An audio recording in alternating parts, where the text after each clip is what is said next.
le calcul du travail et de la chaleur échangée.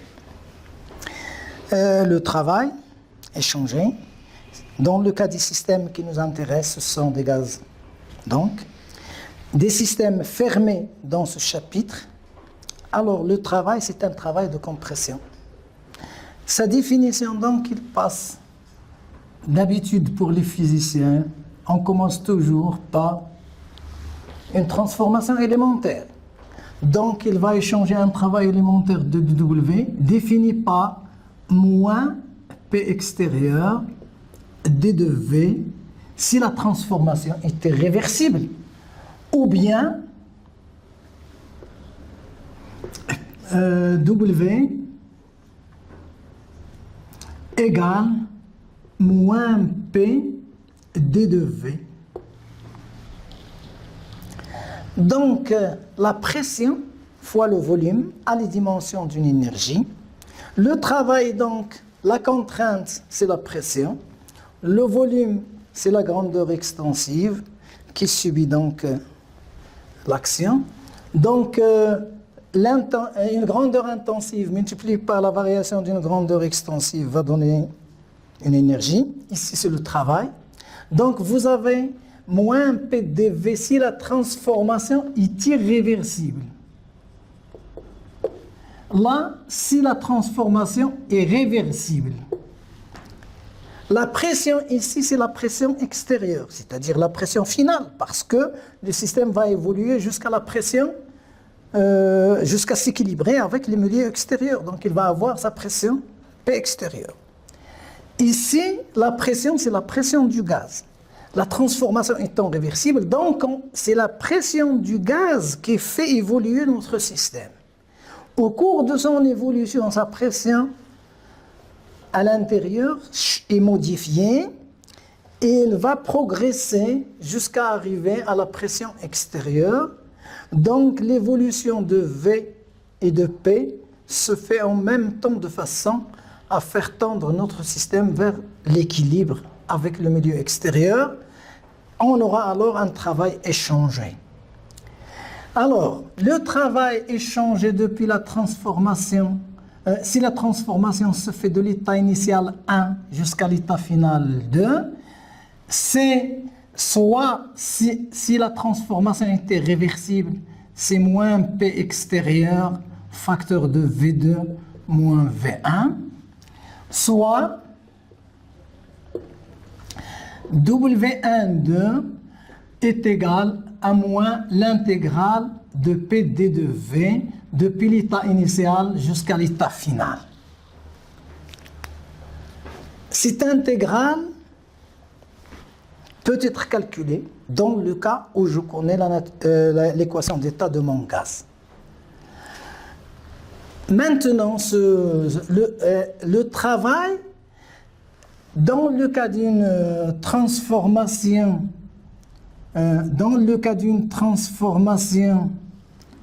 en coordonnées PV, si la transformation, par exemple, l'état 1 et l'état 2, alors le travail entre l'état 1 et l'état 2 en coordonnées PV représente donc l'air sous la courbe. W égale A, mais plus ou moins. Parce que si la transformation est une détente, alors c'est moins. W serait négatif. Détente,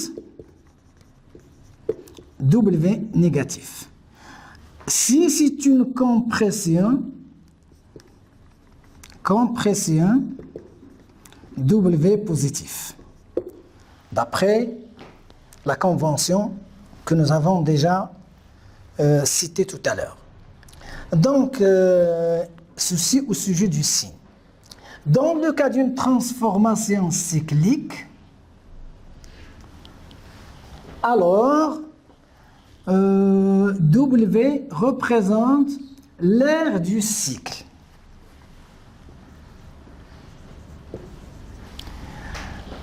Ça dépend, donc le signe, ça dépend si le cycle est décrit dans ce sens ou bien dans l'autre sens contraire. Dans le sens des aiguilles d'une montre, W serait donc négatif. Parce qu'on voit qu'on va dans ce sens, c'est négatif. On revient, c'est positif. Donc l'aire du cycle serait négatif. Dans le cas du sens trigonométrique, W serait positif. Ceci donc a été déjà étudié en thermodynamique 1, en S1. Maintenant, dans le cas le calcul, oui. Le calcul de la chaleur. La chaleur,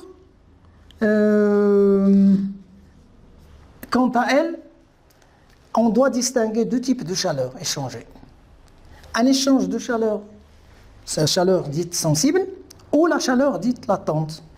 La chaleur latente,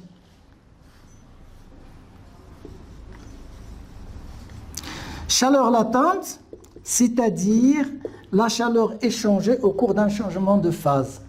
Alors la température reste constante. Dans le cas d'une chaleur sensible, la température D de T est différente de 0. Il y a variation de la température. Lorsqu'un système échange de la chaleur avec le milieu extérieur, si sa température varie, c'est la chaleur latente. Si sa température reste constante, ça veut dire que si sa température varie, alors c'est la chaleur sensible. Dans le cas où la température reste constante, c'est la chaleur latente. Bien. Donc, quelle est l'expression de D de Q? Alors, dans le cas d'une chaleur latente, D de Q est égal à L D de M. D de M représente la masse de la matière qui a changé de phase.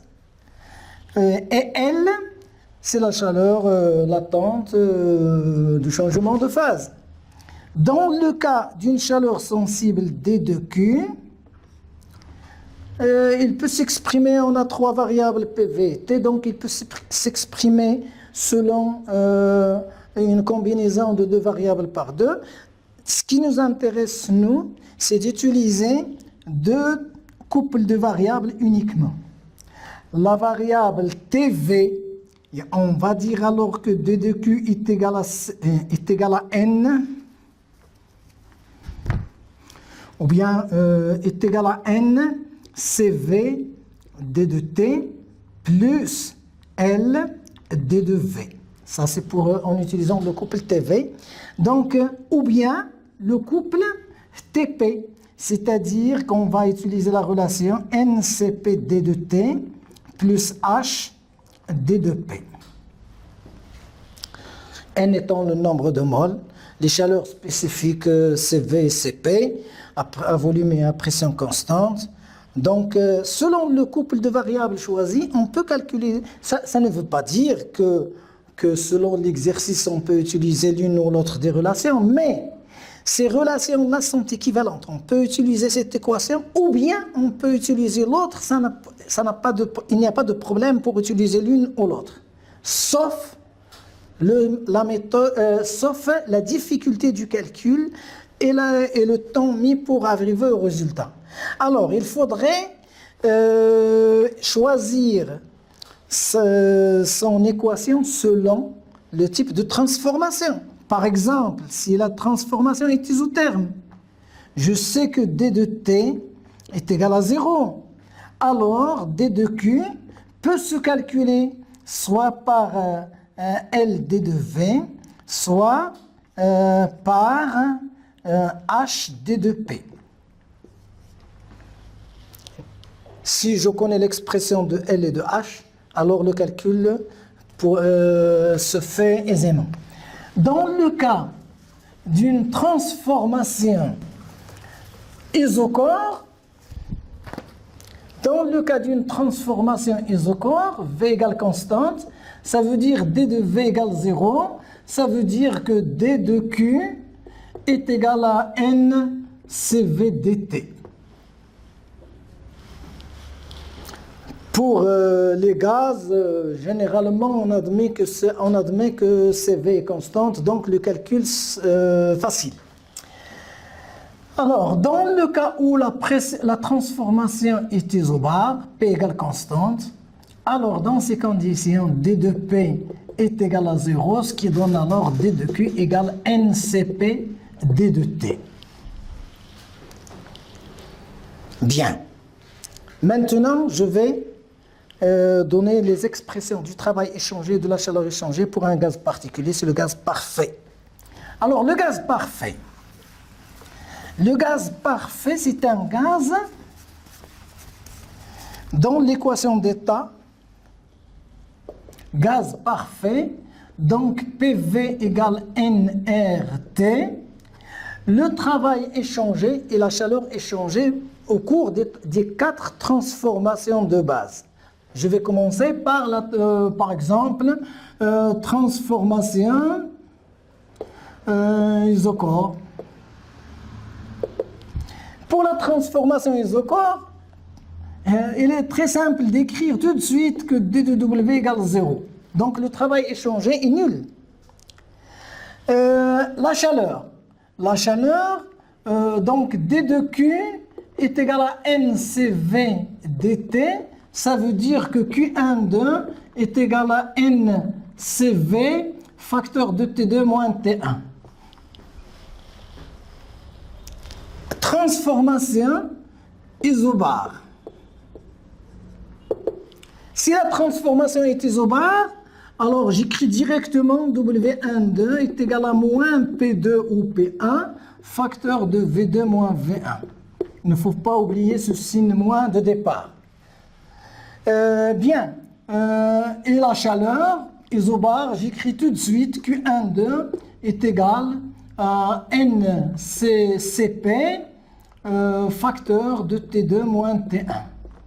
Donc ce calcul, normalement, vous l'avez fait en thermodynamique 1, avec plus de difficultés. Maintenant, le calcul doit être évident, donc il doit se faire en vitesse. La transformation adiabatique, par exemple, la transformation adiabatique, donc je commence par Q1, D de Q ou bien Q12, c'est la même chose, donc est égal à 0, ça on le sait, vite, donc W12 est égal à moins l'intégrale de 1 à 2 de PD de V. Donc si la transformation est adiabatique, je dois connaître l'équation d'état du gaz. L'équation d'état du gaz étant PV égale nRT, bien sûr ici c'est adiabatique réversible. J'ai oublié de le signaler, mais ça ne veut pas dire réversible. PV égale nRT, puisque adiabatique, donc je dois, on sait, d'après la thermodynamique 1, que PV, dans le cas où la transformation est adiabatique réversible, PV à la puissance gamma égale constante. Donc on va arriver, je pense, à P1. Donc je vais commencer par le résultat le plus simple, c'est N, c'est adiabatique, donc NCV facteur de T2 moins T1. Le résultat final, normalement, c'est NCV facteur de T2 moins T1 pour W. On peut développer cette équation et la donner sous d'autres formes. Par exemple, W12 est égal à NCV. Bon, je prends le N. Je sais que nRT est égal à PV. Donc nRT1, ou bien T2 tout d'abord, nRT2 est égal à P2 V2. Donc P2 V2 sur R. P2, V2 sur R, c'est N T2. Et je multiplie par CV. Donc, oui. Alors, moins P1, V1 sur R.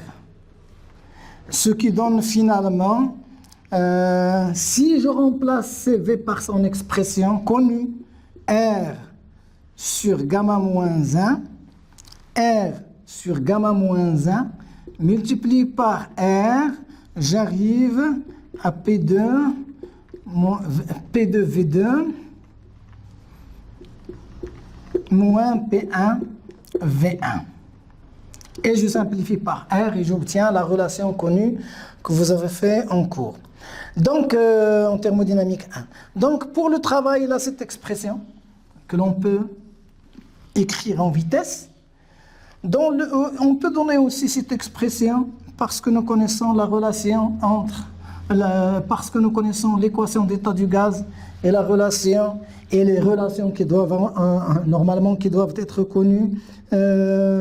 CV est égal à R sur gamma moins 1 et CP est égal à R gamma sur gamma moins 1. Bien. Maintenant, donc l'expression du travail de la chaleur adiabatique, ainsi de suite, donc c'est fait.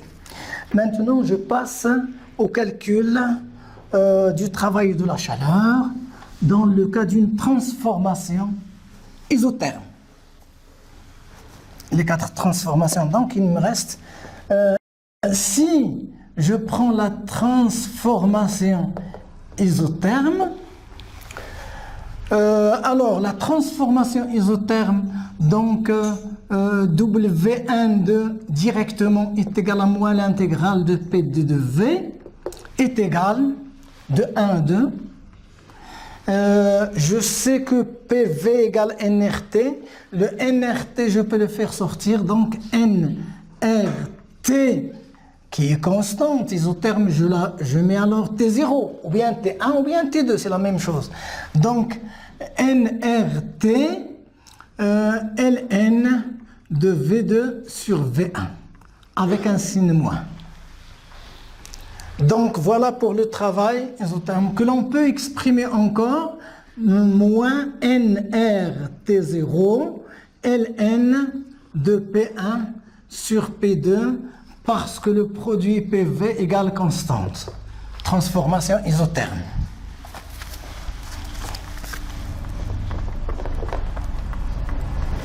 Mais bon, le travail, la chaleur Q1,2 pour la transformation isotherme. La chaleur est égale à l'intégrale de PdV. Pourquoi? Parce que pour les gaz parfaits, L est égal à P. Et on obtient alors l'intégrale de PdV moins l'intégrale de PdV donne donc Q12 est égal à moins W12.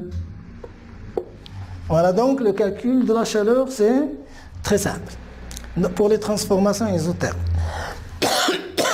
Donc maintenant, on vient de voir le calcul de la chaleur et du travail échangé par un gaz parfait au cours d'une transformation, au cours des 4 transformations, dans le cas où ces transformations sont réversibles.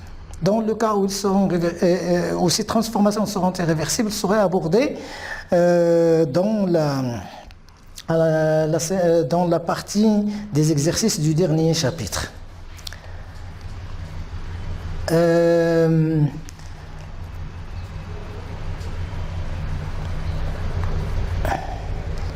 Le calcul donc du travail et de la chaleur, le premier principe. Après le calcul du travail de la chaleur, on va discuter un tout petit peu du premier chapitre du premier principe de la thermodynamique.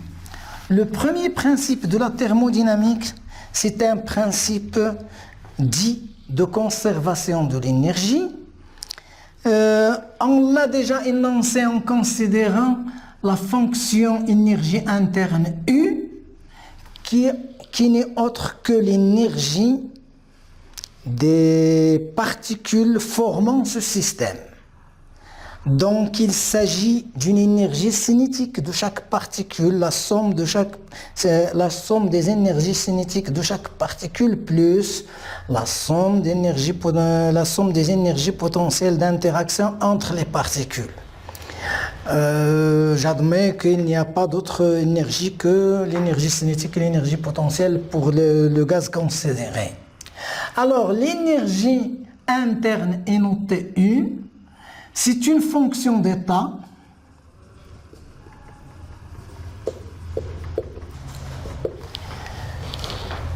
et le premier principe, il est dit principe de la conservation de l'énergie. Ça veut dire quoi? Ça veut dire que notre système, lorsqu'il échange une énergie avec l'extérieur, son énergie interne va être modifiée selon cet échange-là. Et c'est pour cela cette fonction U est définie à une constante près. Donc, D de U, qui est une fonction d'état, n'est autre que le travail échangé et la chaleur échangée. Parce qu'on admet que notre système ne peut échanger que du travail et de la chaleur. Du travail par l'intermédiaire de la force qui s'exerce sur le système et l'échange de chaleur en tant que contrainte qui s'exerce aussi sur le système. Donc D de U est égal à D de W plus D de Q. Donc d'après ce que nous venons de faire, si je sais calculer le travail échangé et la chaleur échangée, alors j'obtiens directement delta de U 1,2 est égal à Q 1,2 plus W 1,2. Donc ce premier principe, il est dit principe de la conservation de l'énergie. Il est exprimé par cette équation-là en disant que la variation de l'énergie interne d'un système ne peut venir que, parce que le système est fermé, ne peut venir que d'un échange de travail et d'un échange de chaleur. Bien. Alors, dans le cas où nous considérons un système, où nous considérons notre système dans un référentiel, alors l'énergie totale dans un référentiel, l'énergie totale du système dans un référentiel, l'énergie totale du système E serait alors son énergie interne plus l'énergie cinétique macroscopique plus l'énergie potentielle macroscopique.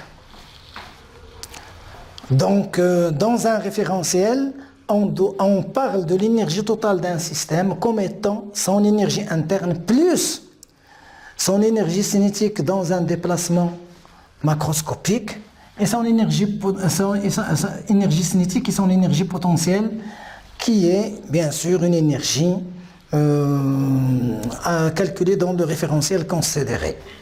Bien. La différentielle D de E est égale à D de U plus D de EC plus D de EP doit être nécessairement égal à ce qui est échangé, c'est-à-dire D de Q plus D de W. Dans le cas où je divise cette équation par dt, j'obtiens donc cette expression sous forme de puissance. Je vais obtenir alors Q point plus W point, c'est-à-dire la puissance calorifique plus la puissance mécanique, est égale à la dérivée de U sur dt plus la dérivée de EC sur dt plus la dérivée de EP sur dt. Si je considère que mon système, si je travaille par l'unité de masse, ou bien spécifiquement, c'est-à-dire par mol ou bien par masse. Donc je vais obtenir Q plus W est égal à U plus l'énergie cinétique, c'est 1 demi de C au carré, C étant la vitesse de déplacement de mon système, plus mgz. Donc je divise par la masse, donc ici c'est massique, donc je mets gz. Bien, maintenant l'expression, donc ce que nous avons fait en thermodynamique 1, c'est que ces grandeurs-là, ce sont des grandeurs éliminées parce que nous considérons que nous travaillons dans un référentiel attaché à notre système. Dans le cas où le référentiel n'est pas attaché au système, on doit ajouter cette partie-là pour parler de l'énergie totale de notre système. Bien. Une autre grandeur importante est abordée dans la thermodynamique 1, c'est l'enthalpie. L'enthalpie est notée H. Elle est définie à partir de l'énergie interne U plus le produit PV. On constate donc que c'est une énergie parce que c'est une énergie interne plus un produit PV qui est une énergie.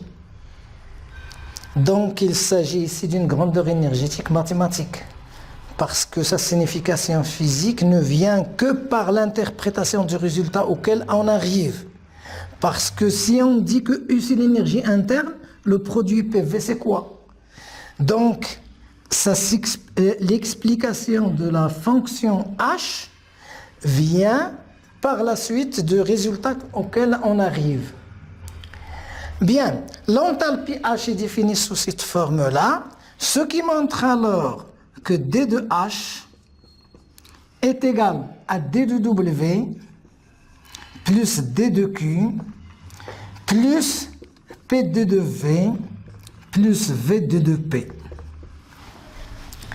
Donc cette partie-là va s'en aller parce que c'est le travail. Il reste alors D de Q plus V de P. Cette équation donc montre que D de H pour une transformation à pression constante est égal à la chaleur échangée. Donc pour toute transformation isobare, la variation de l'enthalpie représente la quantité de chaleur échangée.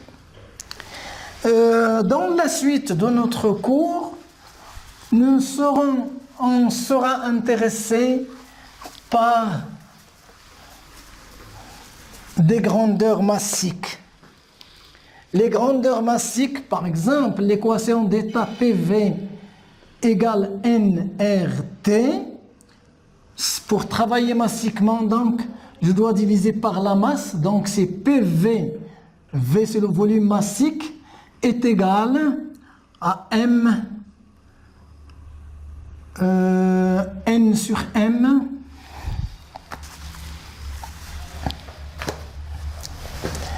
N sur M, donc c'est R sur MT.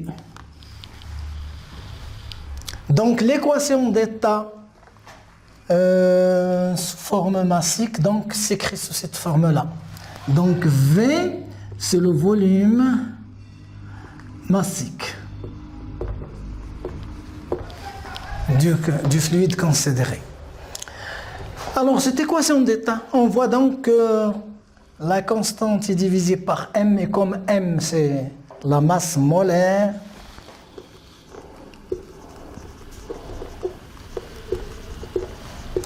comme M c'est la masse molaire, donc ce produit-là est noté petit r qui dépend de la nature du gaz.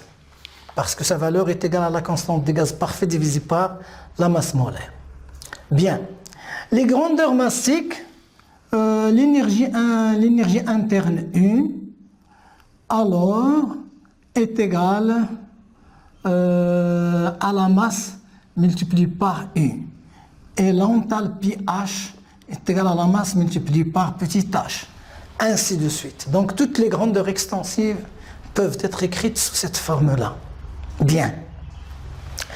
Et je sais, par exemple, pour l'énergie interne est égale à MU. Si j'ai un changement de phase, si j'ai un système composé de deux phases, alors je vais avoir la masse de la première phase, et je la note F pour la fluide, par exemple, pour la phase liquide, fois UF, plus la masse de la phase gazeuse, que je note G par exemple, fois UG. Donc c'est U est égal à M fois U est égal à cette expression. Et on définit alors, à partir de ce que l'on constate ici, on définit ce que l'on appelle le titre X du mélange. Le titre X, ou bien XV. Le titre X, c'est la quantité de vapeur dans le mélange, c'est la quantité de vapeur dans le mélange. Alors il s'écrit Mg divisé par la masse totale. C'est un nombre donc inférieur à 1, mais il peut s'exprimer en pourcentage, donc il est compris entre 0 et 100. Donc X est égal à Mg sur M. Ceci montre que M fois U est égal à MF fois UF fois plus MX fois UG. Si je divise par M, j'obtiens alors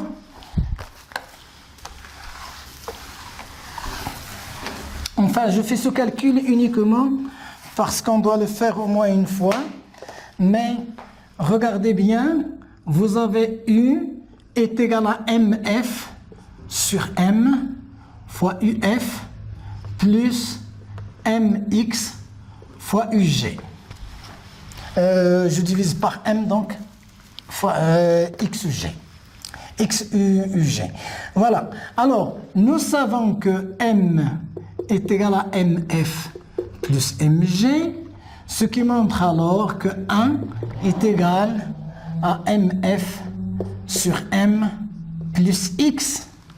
Donc je peux remplacer ce terme par son expression et j'obtiens finalement 1 moins X fois U et F plus X fois UG.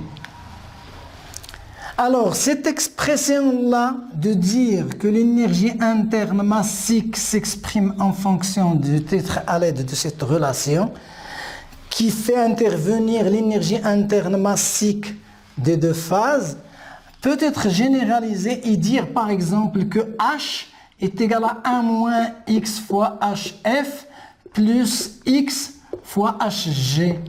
Et le volume, en tant que toute grandeur extensive, peut s'écrire sous cette forme. Donc, il est égal à 1 moins x, donc Vf plus x Vg. Donc, toutes les grandeurs peuvent s'écrire sous la même forme. Mais, une remarque au sujet du volume, généralement, on peut accepter pour le volume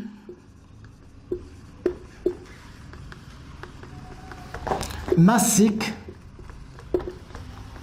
la relation suivante.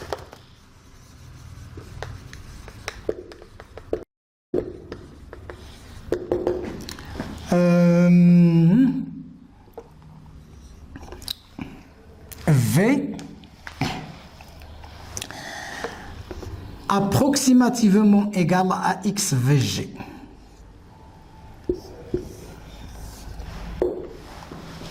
Parce que VF est très inférieur à VG. Bien.